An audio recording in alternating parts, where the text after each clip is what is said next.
신문 숫자다. 배철호 리얼미터 수석 전문위원 이은영 휴먼앤데이터 수석 나왔습니다. 어서 오십시오. 네, 안녕하세요. 네, 안녕하세요. 국민의힘 갈등 상황이 지난 주말에 봉합이 됐고 선대위가 출범했습니다. 갈등이 봉합됐기 때문에 국민의힘 입장으로서는 지지율이 다시 반등할 것이다. 이런 기대를 한 것 같은데 결과는 썩 좋지 않은 것 같습니다. 이번 주 발표된 여론조사가 많은 언론에서 관심을 끌었습니다. 오늘 2개 준비했습니다. 이제 MBS 월화수 3일 전국 1,004명 전화면접 방식이고요. 머니투데이 의뢰로 한국갤럽이 실시한 월화 전국 1,006명 역시 이제 전화면접 방식입니다. 두 자세한 내용은 중앙여론조사심의위원회 홈페이지를 참고하시면 될 것 같고요. 이제 MBS 지표부터 말씀드리자면 이재명 후보 38, 윤석열 후보 36, 안철수 4심 상정삼. 이재명 후보는 전차조사보다 5%포인트 올랐고요. 윤석열 후보는 2%포인트 올랐습니다. 둘 다 나란히 강보합 양상을 보였고, 머니투데이 한국갤럽 조사에서는 윤석열 36.4, 이재명 36.3, 0.1%포인트 차이. 옛날 해수권 한 장 차이라는 표현이 있었죠. 딱 그 정도입니다. 전체적으로 보자면 윤석열 후보가 이제 계속 갈등으로 좀 내려막길 조정 양상 보이는 거 아니냐인데 봉합 그리고 이제 선대위 출범을 통해서 좀 반등을 했는데 반등의 크기가 이재명 후보보다는 좀 못한 것으로 MBS 조사에서는 좀 나타났습니다. 이게 뭐 두 조사 다 오차범위 아니긴 합니다만은 국민의힘에서 바라던 다시 지지율이 떨어진 지지율이 올라가지고 이재명하고 격차를 벌린다. 이런 목표는 외치지 못했다. 그렇죠. 근데 그 윤석열 후보 쪽에서는 조금 이 격차를 좀 유지하고 좀 더 벌리길 바랬었는데 더 벌리지를 못했었고 이재명 후보 쪽에서는 여기서 더 밀리면 진짜 12월 초중 넘어 고착화될 우려가 있었는데 따박따박 계속적으로 우상향 이렇게 올라오면서 이제 건접. 그러니까 오차범위 아니라서 앞선다 1위다 이 표현을 할 수 없지만 어쨌든 그 골든 크로스 했었는데 골든 크로스다라고 우겨도 될 만한 상황까지 왔습니다. 자, 그러면은 이 갈등이 봉합이 돼서 다시 2차 컨벤션 효과가 있을 거다 이런 이야기를 하신 분들이 계셨는데 그게 안 된 이유는 뭘까요? 아무래도 이게 이제 좀 반창고 봉합이라고 그렇게 좀 아직은 그 윤핵관이라는 분들의 사임 소식이 없잖아요. 그래서 임시 봉합이라는 것들 좀 많이 보게 된 것 같고요. 그래도 어쨌든 그 이 MBS 조사를 보면은 두 후보 다 상승을 했고 그 상승폭이 이재명 후보가 훨씬 크거든요. 그거는 이제 그 윤석열 후보는 어쨌든 하락의 추세를 일단은 막았고 그게 이제 선대위 봉합을 통한 약간의 컨벤션 그게 한 뭐 2% 정도 2%포인트 정도 있었고 이재명 후보는 2주간 호남을 계속 순회 방문하면서 이제 이 호남에서의 지지율이 거의 60% 초반대로 이제 좀 올라왔거든요. 그래서 그 효과가 있어서 이번 결과가 나왔다 이렇게 볼 수 있겠습니다. 자, 근데 민주당은 이재명 후보만 보이고 국민의힘은 윤석열보다는 김종인, 이준석이 더 앞에 보인다. 뭐 3대1로 싸우고 있다 이런 얘기도 있고 민주당은 이재명 혼자, 국민의힘은 전체 팀이 움직인다 뭐 이런 말도 있는데 어쨌든 대선은 후보가 뛰어야 되는데 후보가 뒤로 숨었으니까 이건 이재명한테 유리할 수도 있다. 어떤 쪽이 유리할까요? 뭐 이런 거. 그래서 유불리는 좀 더 지켜봐야 되겠죠. 근데 지금 아까 말씀하셨던 대로 윤석열 후보가 정치 경험 부재 그리고 이제 또 공통적으로 나타나고 있는 게 뭐냐면 강론으로 들어왔을 때 각 분야별 정책 평가를 가면은 그 윤석열 후보가 한참 좀 밀리거든요. 여러 분야. 그런 저 이제 그 정권 교체 의지의 이제 후보의 어떤 역량이 이제 좀 가려졌는데 이제 그 개별 토론회 그리고 이제 개별 정책 발표에 가면은 또 달라질 거다 그렇게 좀 보여지고요.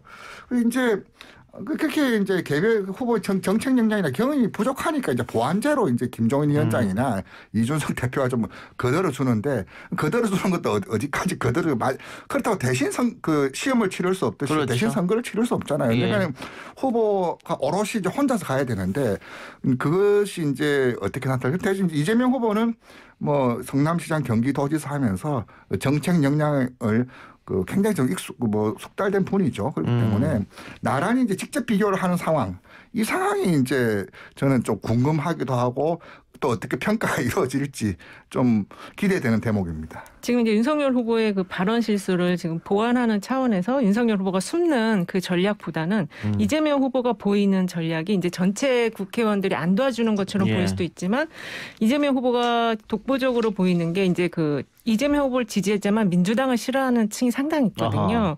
근데 그 층을 이제 대상으로 지금 이재명 후보가 그 민주당의 단계혁을 주문하면서 혼자 뛰는 모습을 보이는 게 그 층에겐 좀 어필할 수가 있을 것으로 보여지고요.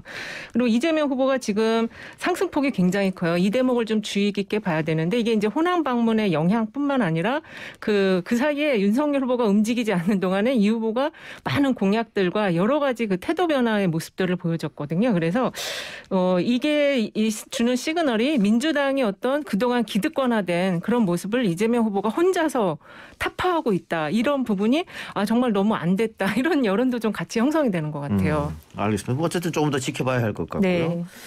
자, 김종인 총괄선대위원장이 12월 말에서 1월 초에 변곡점이 있을 거다. 이건 어떤 얘기일까요? 그게 이제 뭐 변곡점이 있을 거다라는 건 이제 국민의힘 윤석열에게 유리할 거다라는 그런 말이죠. 변곡점이 김종인 위원장의 변곡점은 우리한테 유리한 변곡점이다라고 하는 건데 또 거꾸로 이제 뭐 오늘 다른 기사에서 보면은 1월 이되면은 이재명 후보가 더 앞지르는 이제 변곡점. 하여튼 저도 이제 12월 말 1월 초에는 변곡점이 있을 거라고 봅니다. 지금 교착 상태가 지금 이루어지고 있지만 김종인 위원장의 변곡점은 좀 그런 취지라고 봅니다. 왜냐하면 김종인 위원장의 스타일이 이제 펀더먼털을 중시하시는 분이에요. 그리고 실수를 하지 마라. 첫 일성이 이제 그거였는데 결국 이제 내가 장악한 팀, 내가 핸들링하는 선대의 칼라가 1, 2주 후면 자리 잡아서 뿜뿜하면은 그 시기가 12월 말 1월 초 되면 그때는 이제 제대로 벌릴 수 있다. 그런 취지의 말씀인 것 같고 또 거꾸로 보시는 분들은 이제 이재명 후보가 좀 제대로 이제 정리가 가르마탄 것 같다. 그리고 이제 연이은 사과 발언, 이제 정책 발표, 특히 호남에서 어제 YTN 리얼미터 조사 보면 호남에서 70%라는 수치 근접했고 이제 드디어 이제 악재는 털고 강세 지역에서는 어느 정도 정리가 되고 또 조금씩 더 반향이 보이는 것이 이제 12월 말 1월 초 되면 더 벌릴 것이다. 이제 그 둘 간에 이제 벌리는 이유와 벌리는 주체는 다르지만 어쨌든 1월 초 되면 좀 지금 교착 국면이 어느 정도 좀 변화는 있을 거다라고 저는 봅니다. 예. 이게 이제 신년에는 새해 기대감이 형성이 되면서 이게 이제 누구에게 유리할 거라는 건 얘기를 안 했거든요. 사실 어제 오늘 나온 조사 결과들만 봐도 이미 변곡점이 막 있는 것처럼 보여져요. 그래서 이거는 어쨌든 그 자기 당의 그 지지층에게 뭔가 좀 경각심을 줄 수 있는 그런 오묘한 말이에요. 이게 어느 층이 지금 변곡점이 와서 상승한다라는 말을 안 했기 때문에. 그리고 이 말 속에는 이미 지금 부동층이 아직도 많이 있다. 그래서 한 조사 결과를 보니까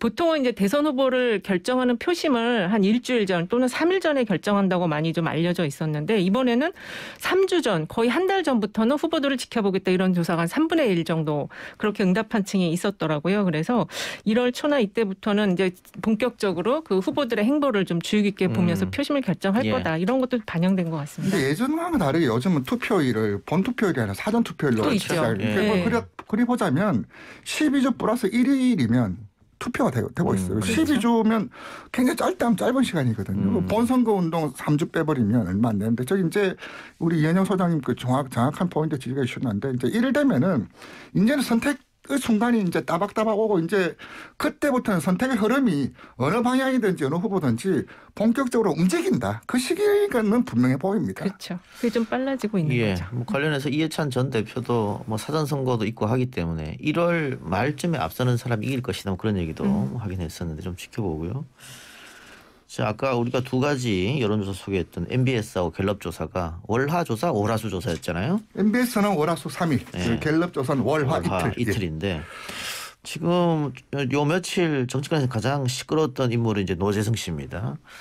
오늘 결국 사퇴는 했습니다만 노재성 씨 논란이 다음 여론조사에서 영향을 미칠 것인가 어떻게 봅니까? 크게는 없을 것 같아요. 하지만 이게 상승에 이제 찬물은 시원하게 좀 맞은 꼴이죠. 왜냐하면 여기서 이제 추설이고 진영 갖추고 이제 딱 첫 착점을 했는데 그래서 꼬여버렸다. 그래서 네거티브한 방향을 하려지만 상승 흐름이 찬물 그죠. 저는 차제에 이런 말씀 좀 드리고 싶어요. 이제 영입 인사 참 좋은데 당 내에서 이제 당원들 중에서 참 좋은 사람을 청구한다. 예. 우리 지지자들 중에서 이런 사람이 우리 당의 얼굴로 또 우리 선거에 또 왔으면 좋겠다라는 내부에서 인큐베이팅 방식이 있으면 좋겠는데 그냥 좀 유명한 그것도 확인되지 않은 오늘 제가 여의도에서 국민의힘 관계자를 만났는데 노재성 그분이 여러 요로에 다니면서 이제 일종의 구명 운동이죠. 자기 이야기 좀 들어달라. 또 나는 일하다인데 그럼 그분이 누군지 좀 알고 싶다는데 이력서가 없더래요. 네. 그게 뭐 어느 학교 나왔냐 고졸이냐 이게 중요한 게 아니라 도대체 당신 누구냐 어떤 사람이냐인데 이력서도 못 주는 이런 사람을 도대체 누가 청구했냐. 안에서 이제 전혀 이제 2차 3차의 확전이 내부에서 확전이 되는 좀 그런 양상을 보여서 저도 좀 당황스럽더라고요. 저도 누군지 요즘은 뭐 네이버 치면 누군지 대강 나오는데 공동선대위원장이라면 나름 중책이고 당의 어떤 얼굴인데도 누군지도 모르는데 내가 어떻게 엄호를 하냐고 도대체 그분이 어떤 분이냐를 내부에서도 그렇게 묻더라고요. 저도 좀 황당하다 저는 느낌 받았습니다. 그래서 저도 뭐 이 노재성 공동선대위원장이 당 현재 이제 후보 지지율에 미치는 영향은 미미한 걸로 보이는 논의할 가치조차가 지금 없는 사안으로 좀 보여지고요. 그거 말고 제가 조금 주의 깊게 보는 거는 참 오늘인가 어저께 그 한 언론사에서 지금 이제 국민의힘 안에 그 직능 본부들이 있어요. 거기 안에 그 기독 지원 본부라는 게 있다고 하더라고요. 그래서 이 종교 단체에 대한 어떤 그 당에서의 직접적인 접근, 더군다나 이 기독 지원 본부장이 현직 목사가 운영을 지금 한다고 하는데 이렇게 이제 종교 단체를 갖다가 한 해 어떤 그 선거에 끌어들이는 형태는 좀 처음 봤거든요. 오히려 이런 게 지금 미치는 영향도 앞으로 좀 상당히 클 것이다 그런 생각이 듭니다. 이게 그 좀 다른 쪽에 있는 종교 쪽에서 상당히 좀 이상하게 볼 것 같거든요. 반발을 할 수 있겠죠. 네, 그렇습니다. 알겠습니다. 자, 그리고 이재명 후보 이건 뭐 국민의힘도 비슷한 건데 일단 국민의힘은 정권 교체 여론이 상당히 높은데 윤석열 후보 지지율은 그걸 못 따라간다. 이재명 후보는 대통령 지지율이 뭐 집권 마지막에 유례없을 정도 높거든요. 이재명 후보 개인 지지율은 그걸 못 따라간다. 그건 왜 그렇게 나온다고 보세요? 지난번에 제가 이 자리에서 말씀드렸는데 두 후보 모두 넘어야 될 산이 이제 문재인 대통령이라고 저는 봅니다. 이를테면 반문 정서가 이제 그분을 출발선에 만들고 지금의 자리까지 만들었지만 그 반문 정서, 문재인 반대하는 사람들 모여라가 승리했던 필요 조건은 될 수 있지만 충분 조건은 되지를 못하거든요. 이제 그러니까 선대위 캠프가 뭐 반문 집합소냐의 이야기들이 내부에서 자조적으로 나타나는데 지금 이제 선거가 문재인 정부 연장전을 가늠한 선거는 아니거든요. 이제 그런 측면에서 더 주고 싶어도 아니 그 다른 건 없어 내용을 평가할 만한 뭐 요소를 줘야지 뭐를 유입을 하고 더 확장을 할 텐데 그런 요소가 저는 보이지 않고 있다. 이제 김종인 위원장이 이제 그런 점을 좀 보완 내지는 좀 챙겨줄 것으로 좀 보여지고요. 또 하나가 이제 이재명 후보는 왜 국정평가보다도 못 나와요. 사실 국정평가가 임기 대선 100일 남겨두고도 이렇게 40% 나오는 건 저도 이제 여론조사를 20년 했지만 처음 보는 경우인데 한편으로 이제 지금 이제 신한울이라든지 이제 부동산 조국 등을 해서 이제 그 차별하냐? 저는 차별하다라고 봅니다. 그리고 당연히 차별화를 해야죠. 이를테면 문재인 대통령 지지율이 70% 나오면은 얻어만 타도 되지만은 이제 40%하고 승리를 할 수 없거든요. 저 이제 못한 부분, 실패한 부분은 과감히 인정하고 또 전임 권력의 등을 타고 한 용기가 필요하고 현 권력은 미래 권력을 위해서 자기 등을 내줄 수 있는 또 그런 담대함도 필요합니다. 이제 그런 측면에서 이제 조금씩 좀 유연적 차별화, 내용적 차별화, 또 스무스하게 넘어가는 것은 이제 이게 조금 차별하다고 인식이 되면은 또 지지율이 한 번 더 상승할 수 있는 모멘텀이 있지 않을까 저는 그렇게 좀 보여집니다. 그러니까 이렇게 레임덕 없는 지금 대선 권력 교체기를 처음 맞이하고 있는데 그런 속에서 지금 이재명 후보의 지지율의 특징이 있는 것 같아요. 이게 지금 빠지지 않는다. 여러 가지 그 악재 속에서도 빠지지 않고 지금을 버텨왔다라는 게 가장 큰 특징인 것 같고 그런 속에서 당 지지율보다도 낮았었어요. 근데 후보 지지율이 낮았었는데 지금 최근 조사는 다 당 지지율보다 높고 지금 어저께 이제 YTN 리얼미터 조사나 이런 것들을 보면은 또 대통령의 긍정평가 지지율과 또 비슷한 지금 수준으로 가고 있어서 이게 이제 완전하게 넘어가는 순간이 곧 올 것이다. 지금 한두 개 나오고 있으면 곧 나온다는 얘기거든요. 그러면 이제 대세 상승론으로 가는 분위기가 조성될 수 있다고 보고 있고 현재 그 문 대통령의 그 좀 높은 지지율은 사실은 그 그러니까 이제 위기 앞에서 지금 코로나 앞에서 대통령께 힘을 실어주는 정도의 지지율이라고 보여지고 강도는 사실은 좀 약하다. 저는 그렇게 보고 있거든요. 그래서 이 부분을 좀 넘어갈 수 있는 그 시기가 곧 올 것이다. 이렇게 좀 전망하고 있습니다. 예. 알겠습니다. 또 윤석열 후보는 그 뭐 본부장 리스크, 본인, 뭐 부인, 뭐 장모 뭐 이런 얘기가 있는데 최근에 그 유튜브죠. 열린공감 TV에서 김건희 씨의 과거 사생활 보도를 했었습니다. 그리고 뭐 국민의힘 선대위는 고발하겠다 뭐 이런 상황인데 김건희 씨가 지금 등판을 하지 못하고 있는 상태. 반면에 김혜경 씨는 적극적으로 언론 인터뷰하고 또 후보하고 같이 옆에 나란히 서서 여기저기 방문하고 있어요. 이런 것도 영향을 미칠까요? 보통 때는 뭐 후보 가족 특히 이제 배우자 활동이 그 무슨 투표 영향 별로 없었습니다. 네. 그냥 가십성에서 오늘 한편 뉴스로 하죠. 한편 배우자 뭐 땡땡 씨는 어딜 갔다라는 정도로 그렇게 되는데 이번만큼 배우자가 관심, 주목을 받는 선거가 또 있었나? 곰곰이 봐도 좀 없더라고요. 없더라고요. 이제 과거에 이제 이호 여사 같은 경우 주목은 결이 다른 선에서 주목이었다라면 뭐 민주화 동지 입장이었으니까. 그리고 이제 그분 자체가 여성운동, 여성 정치인 여성운동했던 선구자이기 때문에 어딜 가도 독자적으로 자기 내용을 하고 이제 아우를 수 있었는데 지금 이제 다들 궁금해요. 이 김건희 씨는 언제 나오냐인데 지금 뭐 안 나올 거다라는 그런 이야기도 좀 심심찮게 좀 들리는.